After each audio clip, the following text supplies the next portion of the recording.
Sup everybody, this is Karak with ACG, and as always, it's my continuing mission to bring you reviews that aren't 2 minutes long or filled with sponsored bullcrap. And today's review is for Telltale Batman Season 2, Episode 1, The Enemy Within. Now, this is the first episode in the new season of Telltale Batman's storyline, and continues last season's tradition of upending the Batman villain bag of holding and watching a smorgasbord of criminals slosh out and then get summarily thundercracked by the detective in black.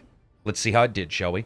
As always, if you like the video, maybe subscribe. So here's my review for Batman, The Enemy Within. Listen, Batman don't squash the beef. Let's all cross our arms and not agree on anything. And proving the deadliness of high school woodshop speaker boxes. Graphics are up first. You know, I do have to admit that I'm very pleasantly surprised, especially as getting a Telltale game to run right isn't always the greatest or easiest thing to do in the first place. Even if you have a system that can handle high-resolution flight simulations, it's no real guarantee that whatever hero Telltale throws at you won't be popping and stopping his way through the jittery action throughout the title. But here, what we have is really good performance throughout.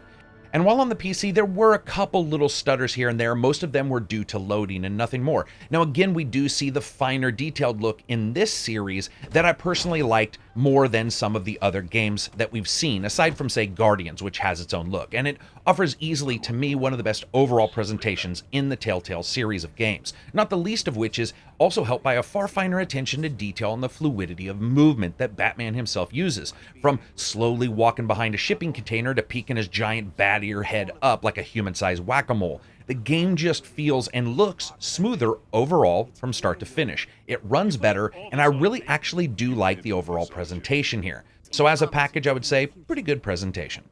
Sound, music, and voice. Arrogance like that will be his undoing. He keeps showing off, he's bound to make a mistake. Maybe. Oh, that's the stuff. That's still the stuff. Every single time.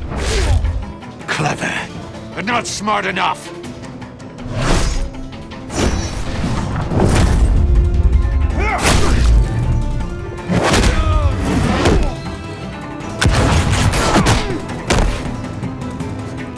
You see, I met some inspiring people out here. Made some new friends. Made a kind of pact. They're amazing, Bruce. That special breed who live by their own rules. And you know what? Let's do music first. It's pretty good. Listen, it's that dynamic Batman style and score, and grappling off into nowhere or taking out an enemy or a group of enemies lickety-split always seems to really end with a flourish, like the entire orchestra was told to just go for it and channel Rocky reacting to Clubber Lang's threats. In many ways, as a second season, this is indeed returning to the ring to see if it has what it takes, again, musically. And while it's the same big orchestra feel you would expect from a title like this, that doesn't mean that there isn't the occasional momentary interlude, especially with some stunningly well-done moments in more subdued circumstances. Overall, I'd say it's good, but it's pretty much the same as before. Let's jump to sound. So, this is actually excellent and easily the best in the series so far, and I might say the best in the entire Telltale catalog. In many ways, this is absolutely due to the gameplay choices and just overall events that occur in the game that I'll get to in a second. But really, overall, the event sounds are just well done, and those that envelope the player environmentally are excellent, from the numb thrum and whistle of ears past their breaking point for some bad guys' poorly wired Predator speaker boxes, and the angry but substantial rattle of assault rifles or breaking scenery, and just holy shitness kind of moments that happens throughout this first title. It's well done.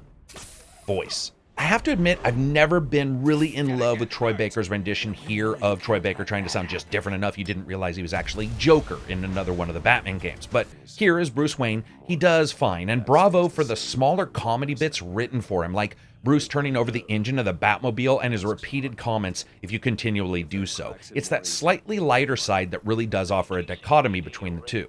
Sadly, that doesn't mean everything's perfect. This has to be the leanest, meanest, and just downright lowest energy cast for an enemy I've seen in a Batman game in years. They aren't really done poorly. In fact, most of them are done well. It's that because the game is trying to install a feeling of menace, nothing really hits right in the main villain department, and he comes across like someone thinking, hey guys, I got an idea, I'll just go through the motions. More so, I would say, than a brilliant stagehand hand at controlling the actions of others via an IQ equal to current Bitcoin prices, because let's be honest, this is one of the smartest enemies that Batman ever faces. Now that being said, the voice acting for John Doe is spectacular and absolutely uncomfortable. There's a twist in your seat discussion during a funeral that is easily the best moment of the game, and the feeling that this could escalate at any goddamn moment is there all the time.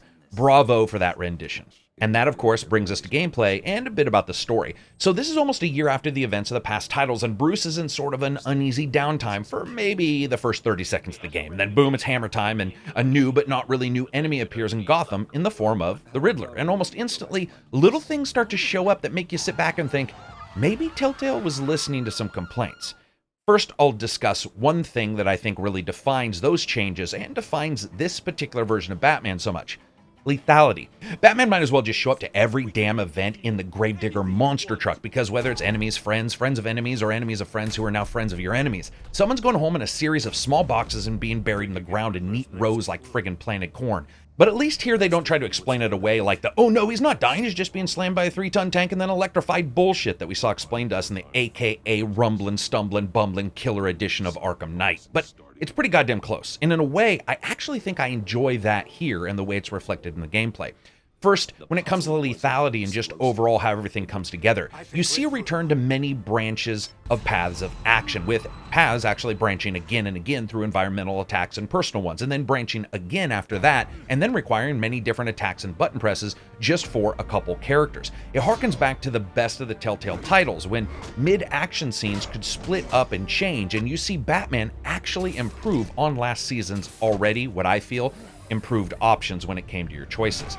I mean, this is probably the first time in many years that a Telltale game really feels more like an adventure / choose your own adventure game versus a walking simulator. And here you have the continued duality of Batman versus Bruce Wayne's choices you need to make to get info as well. Do you go as Batman and try to rough up someone for info, or do you go as maybe Bruce Wayne and try to wine and dine someone for their information? But the best part here is that always there's at least a double or triple layer in your choices. For example, in those options in particular, there are usually people who might react poorly to seeing Bruce Wayne, showing up and talking to a criminal, or Batman beating the shit out of someone in police lockup.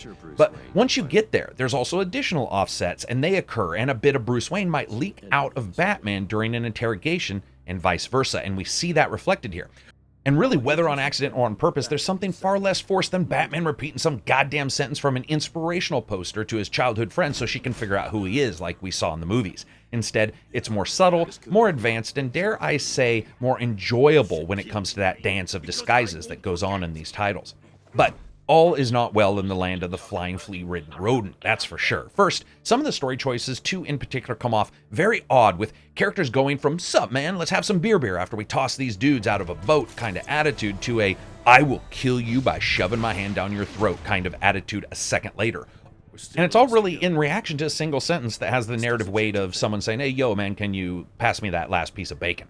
It's a little bit odd. Lastly, while much of this is a setup to the large and in charge showdown that's going to come at the end of the season, the game really sort of flounders some of the moments here. I feel like it absolutely shortchanged those in the current episode and didn't let them really stretch their legs before the game's high lethality rate basically just made sure that they didn't have any legs anymore. Now, I get it for sure, and Season 1 in many ways did somewhat the same thing. But so far, with the lack of almost anyone returning from the original season, it can feel a bit like tag you're it for the bad guys until the bad luck bat shows up and they die because of reasons. Bravo, though, to these guys for making a title worth it when it comes to length of a game. It's over 2 hours easily and has the most replayability in any Telltale game, I think, from any series up until now. I mean, it's a completely alien feel to sit back and go, whoa, I'm an hour into the game and I'm not even halfway through, and I have a bunch of choices that I could go back and make and see how those choices would be different. It is rare for these games, and I really applaud that.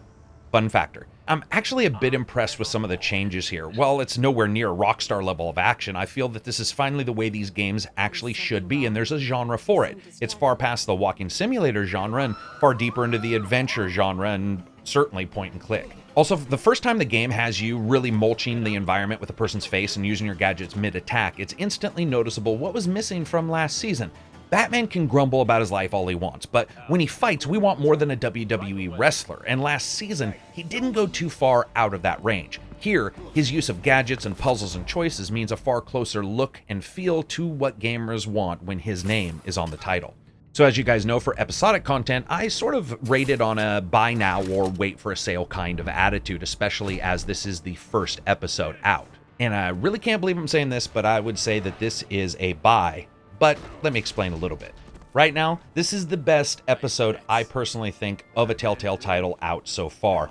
And that completely surprises me. When I got their PR and they started talking about the changes that they had made and they started dropping titles of maybe past games that a lot of us liked a little bit more, I was like, nah, probably won't turn out that way, especially because I got burned, I felt, a little bit on a couple of the titles that we've seen on some of these other series. But the fact is, this absolutely nails what I think is a perfect mix for this kind of game. Now, will it change your opinion of these games if you're not into them? No, that'd be stupid. That's not what they're trying to do. They're trying to build upon and impress upon the gamers who play these games that they are actually listening to some of the complaints. That includes performance, length of the title, and actually being able to really feel like you're making choices. Additionally, there's a little secret here, and I'm not going to spoil it, but at the end, you certainly do find out that more things are being tracked in a far more subtle way than has ever been done before.